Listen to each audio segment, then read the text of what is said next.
Before we begin, let us know where you're listening from. After the story, rate it from 1 to 10. Now let's start. Vienna, 1848. Archduchess Zofia Radner stood at her bedroom window, tracing frost patterns with her fingertip as January's bitter wind rattled the palace panes. Below in the courtyard, the Imperial Guard conducted their morning drills, their breath clouding in the winter air. She had watched this same ritual for 22 years of her life, yet today it seemed different. Perhaps because tomorrow, her father would announce her betrothal to Prince Maximilian of Saxony, a man she had met precisely twice, a humorless diplomat 30 years her senior, whose 3 previous wives had died in childbirth. Your Highness, her lady-in-waiting, Clara, curtsied at the door. The Emperor requests your presence in the blue salon. Zofia nodded, allowing Clara to fasten the final buttons of her morning dress. She took one last glance at the guards below, her eyes lingering on their captain, a tall figure whose commands carried even through the glass. Something about his authoritative stance had always drawn her attention. The Habsburg palace corridors seemed longer than usual as Zofia made her way to her father.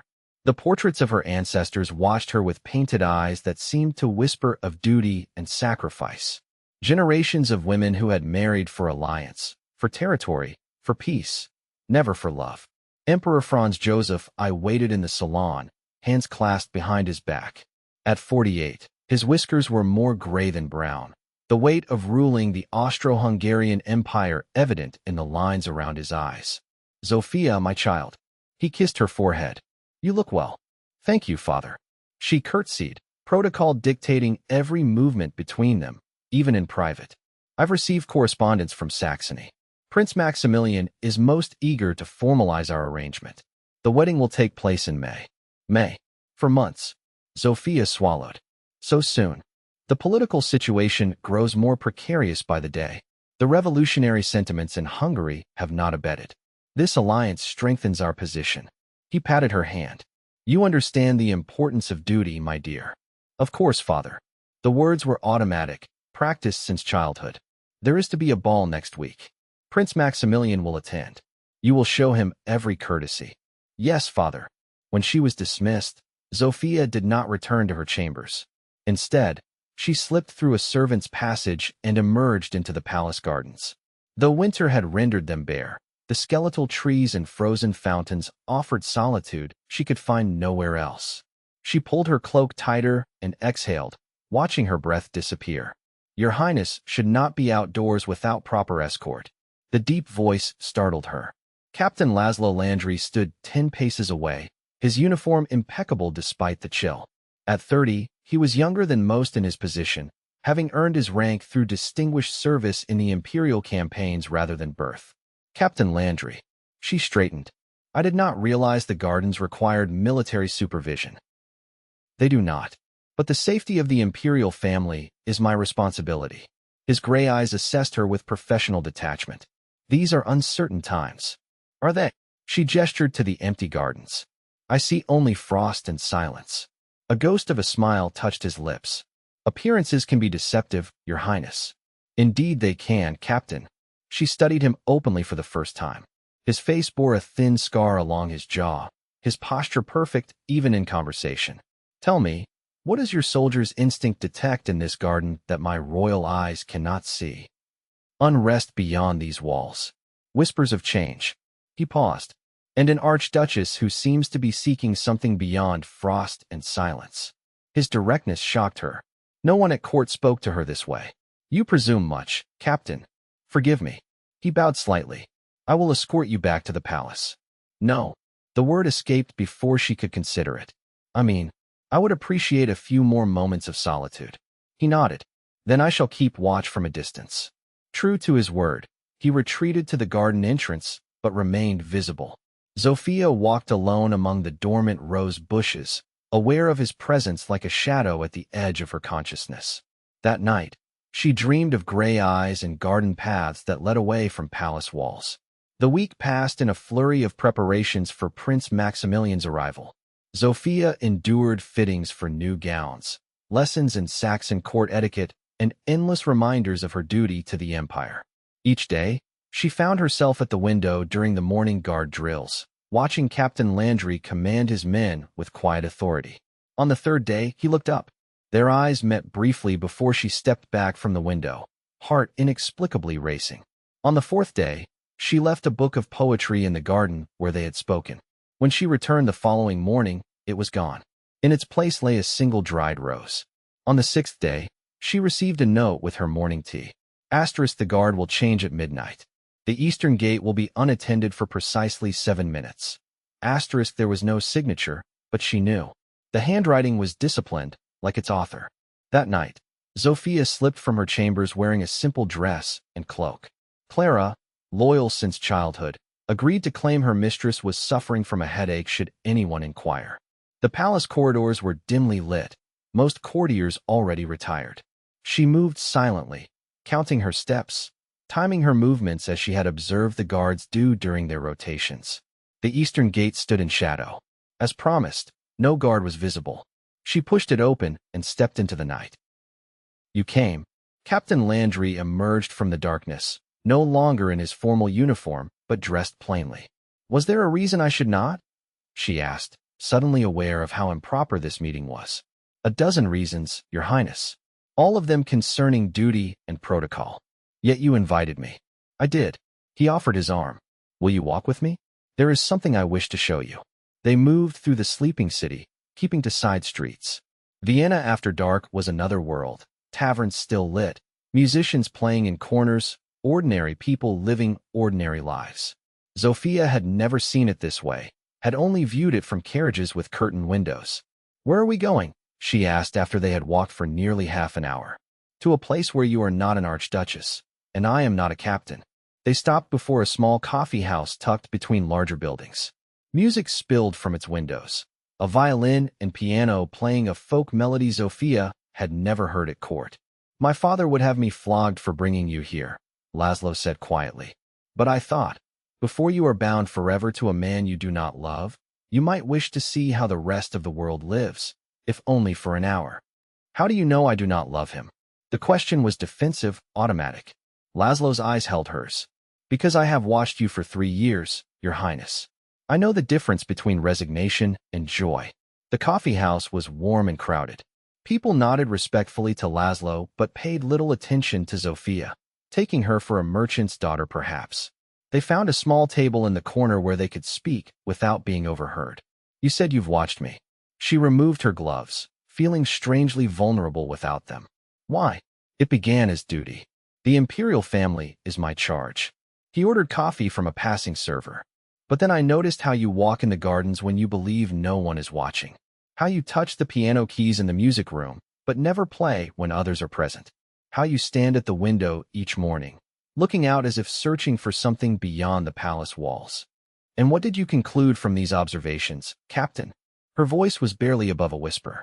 That you are a woman of deep feeling trapped in a world that demands you feel nothing. The coffee arrived, strong and sweet. And that if circumstances were different, I would have sought permission to court you properly. Zofia's cup halted midway to her lips. That is treason, Captain. Laszlo, he corrected gently. Tonight, I am simply Laszlo. And am I simply Zofia? The idea was dizzying. If you wish to be. The music changed, and couples began to dance in the small space cleared at the center of the room. Zofia watched them, their movements lacking the precision of court dances, but filled with genuine pleasure. Would Zofia care to dance? Laszlo extended his hand. She hesitated. I only know the imperial waltzes. Then allow me to teach you something new. His hand was warm against hers, calloused from years of swordplay. He led her to the dance floor and placed his other hand at her waist. The proximity was shocking. At court, partners stood farther apart, barely touching. This dance required closeness, trust. Follow my movements, he murmured, guiding her through steps she had never learned. At first, she was stiff, counting in her head as she had been taught. But gradually, the music seeped into her bones. She stopped thinking and simply moved with him, their bodies finding a rhythm together. You're smiling, he observed as he turned her. She hadn't realized it. Am I? It suits you. You rarely smile at court. There is rarely cause. She nearly stumbled, and his arm tightened around her waist. The court smiles are different. Diplomatic smiles. And this one, This one is real, she admitted. They stayed longer than they should have, dancing 3 more dances before Laszlo reluctantly pointed out the time.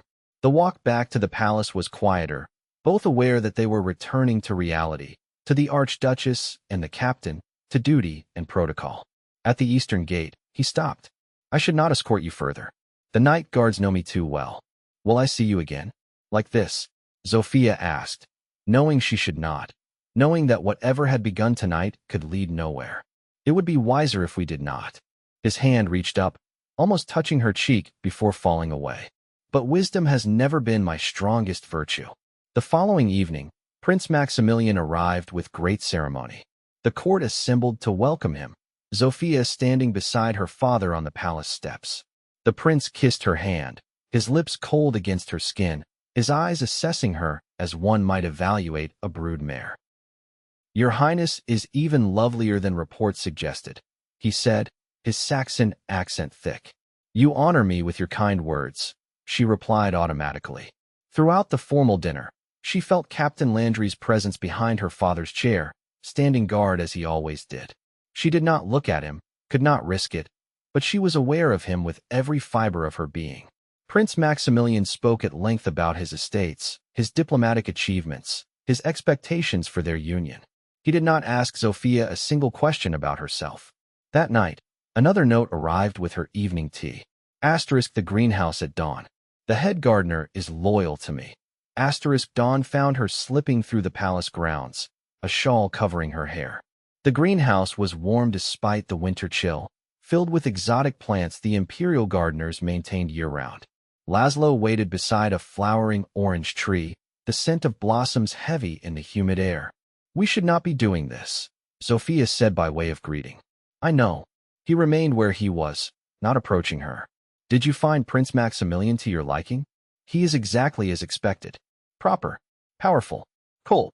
She touched an orange blossom. He spoke for an hour about the children I will bear him. Sons, specifically. Laszlo's jaw tightened.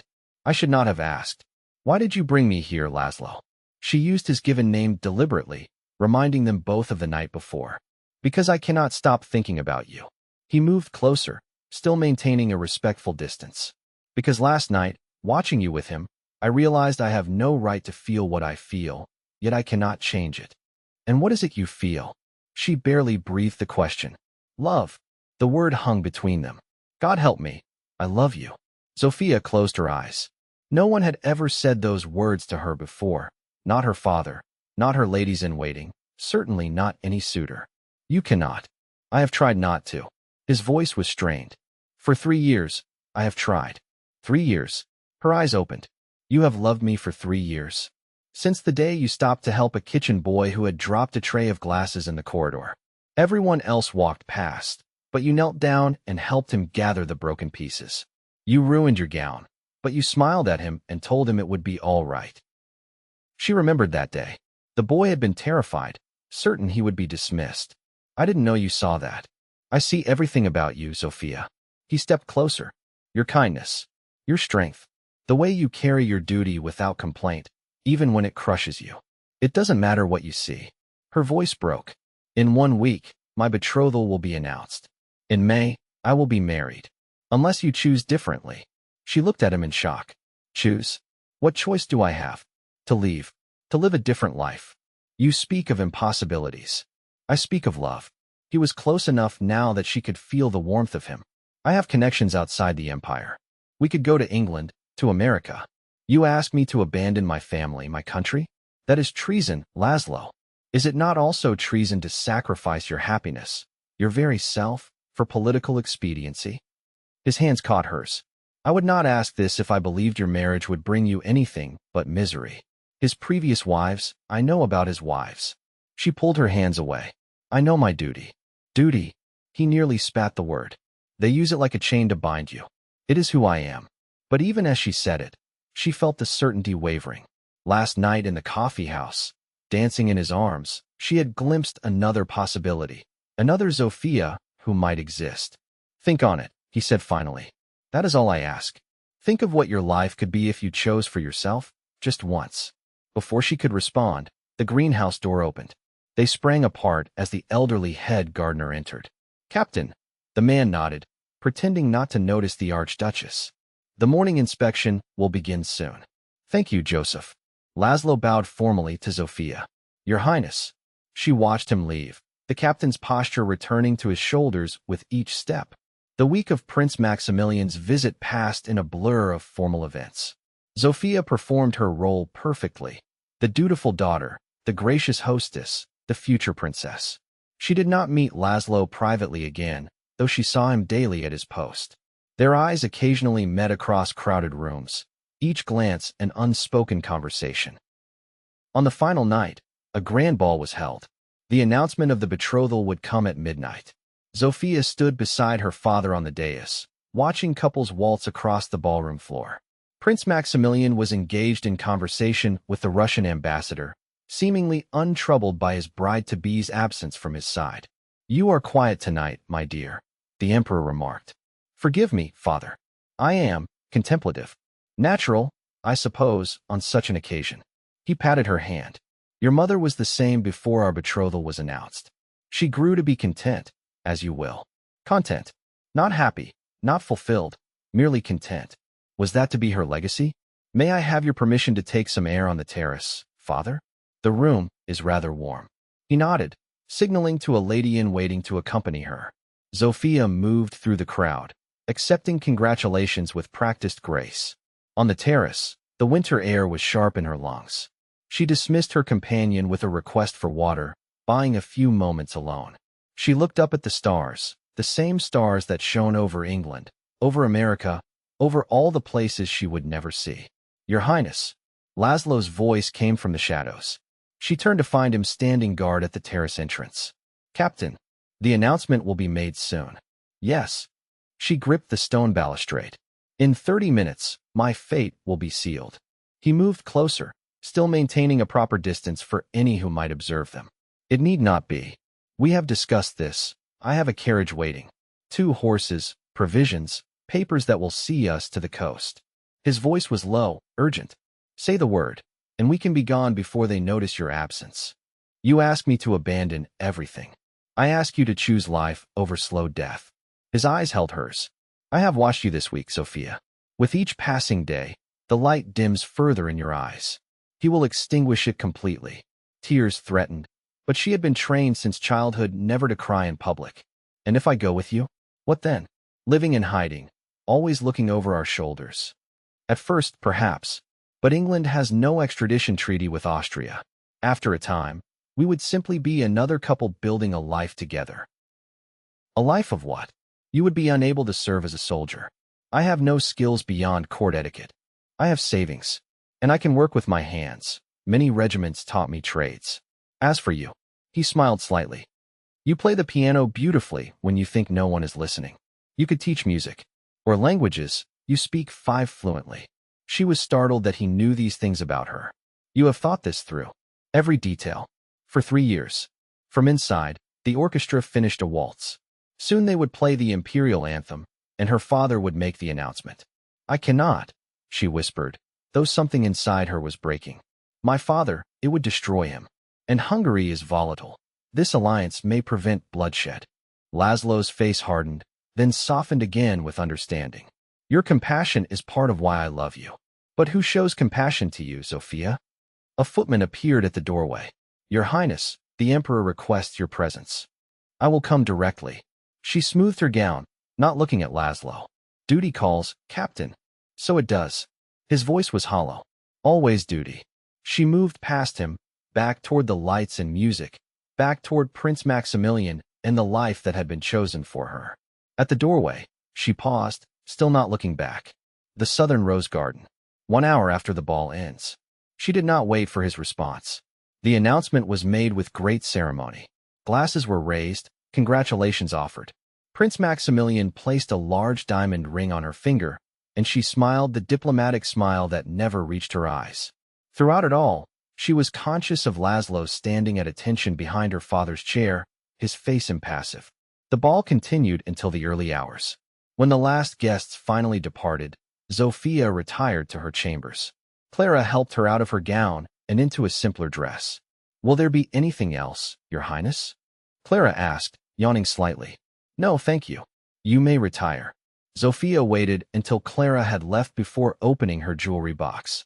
Inside lay the few personal treasures she possessed: a locket containing a portrait of her mother, a pressed flower from her first royal garden, a small book of poetry her tutor had given her.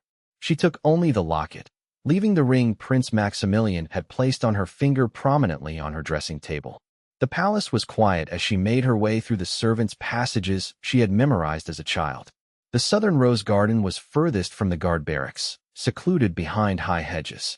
In summer, it was a riot of color and fragrance. In winter, it was a skeletal maze, moonlight casting long shadows through the dormant canes. Laszlo waited by the stone bench where she had often sat to read. He wore civilian clothes, a heavy coat, and sturdy boots. When he saw her, his face transformed with hope. "You came." He took a step toward her, then stopped, suddenly uncertain. "Does this mean?" "I don't know what it means." She hugged herself against the cold. "I know only that I cannot marry him. I cannot live that life. But I am afraid, Laszlo." "Of what?" "Of everything. Of leaving. Of staying. Of loving you." She met his eyes. "Of failing." "We may fail," he acknowledged. "But we will do so on our own terms, living a life we chose." He held out his hand, and after a moment's hesitation, she took it. His fingers closed around hers, warm and strong. "The carriage?" she asked. "Waiting beyond the south gate. Joseph will let us through. From there, we travel to Trieste, then by ship to England." "England?" She tasted the word. "I have read about it in books. Now you will see it with your own eyes." He lifted her hand and pressed it to his heart. "Are you certain, Zofia? Once we leave, there is no returning." She thought of her father, of the disappointment and anger he would feel. She thought of Hungary, of politics and alliances. She thought of duty, the word that had defined her life. Then she thought of Maximilian's cold eyes, of 3 wives in early graves, of a lifetime of diplomatic smiles that never reached her eyes. "I am certain." She squeezed his hand. "Take me away from here, Laszlo. Take me to our life." They moved silently through the garden, 2 shadows becoming one. At the gate, old Joseph nodded solemnly, turning his key in the ancient lock. "God go with you both," he murmured as they passed. The carriage waited as promised, humble enough not to draw attention. Laszlo helped her inside, then took the reins himself. As they moved away from the only home she had ever known, Zofia felt terror and exhilaration in equal measure. "Are you well?" Laszlo asked softly as the palace disappeared behind them. "I will be." She reached for his hand. "We will be." The journey to Trieste took 4 days of careful travel on back roads, staying at small inns where Laszlo presented them as a merchant and his wife. At first, Zofia was awkward in her role, unaccustomed to serving herself or managing without attendants. But she watched and learned, determination overcoming lifelong habit. On the ship to England, they were married by the captain, a gruff Scotsman who asked no questions about their obvious difference in station. Laszlo placed a simple gold band on her finger, replacing the diamond she had left behind. "With this ring, I promise you a life of uncertainty," he said, half joking. "But also a life of love," she replied, surprising herself with the steadiness in her voice. "That is worth any uncertainty." England welcomed them anonymously. With Laszlo's savings, they purchased a small cottage in Devon, far from London where Austrian diplomats might recognize the missing Archduchess. Laszlo found work with a local cabinet maker, his military precision translating well to the craft. Zofia, after some trial and error, began teaching piano to the children of local gentry. The adjustment was not easy. There were nights when Zofia woke crying from dreams of her father's disappointment. There were days when Laszlo's hands bled from unaccustomed labor, and he questioned whether he had done right by her. But each time, they found their way back to each other, to the choice they had made together. News reached them occasionally through carefully maintained channels. Prince Maximilian had married a Russian countess instead. The alliance held. Hungary's unrest continued, but did not erupt into full revolution. Emperor Franz Joseph had offered a reward for information about his daughter's whereabouts, but had not pursued it with the vigor many expected. Some whispered he secretly understood her choice, having made his own loveless match for duty's sake. 10 years passed. Their cottage gained a small addition when their daughter was born, followed 2 years later by a son. Their children grew strong and curious, knowing nothing of palaces or duty, but everything of love. On the 10th anniversary of their escape, Zofia sat in their garden, watching Laszlo teach their son to carve a small wooden horse. Her fingers moved absently over the locket she still wore, the only piece of her former life she had kept. Any regrets? Laszlo asked that night as they sat by the fire, the children asleep upstairs. Zofia considered the question seriously, as she always did. I regret the pain I caused my father. I regret not saying goodbye to Clara. She reached for his hand, touching the calluses that had replaced sword calluses over the years. But I do not regret choosing you. Choosing us. Even though you could have been a princess. She smiled, the real smile that had become natural over the years. I would rather be Mrs. Landry in a cottage than Princess Zofia in a palace. Here, I am seen, known, loved, always loved. He kissed her palm. Until my last breath. Outside, an English rain began to fall, gentle and cleansing. Inside, a former archduchess and a former captain sat hand in hand, architects of their own fate, creators of their own dynasty, one built not on duty or alliance, but on the revolutionary notion that love could be enough. In the end, it was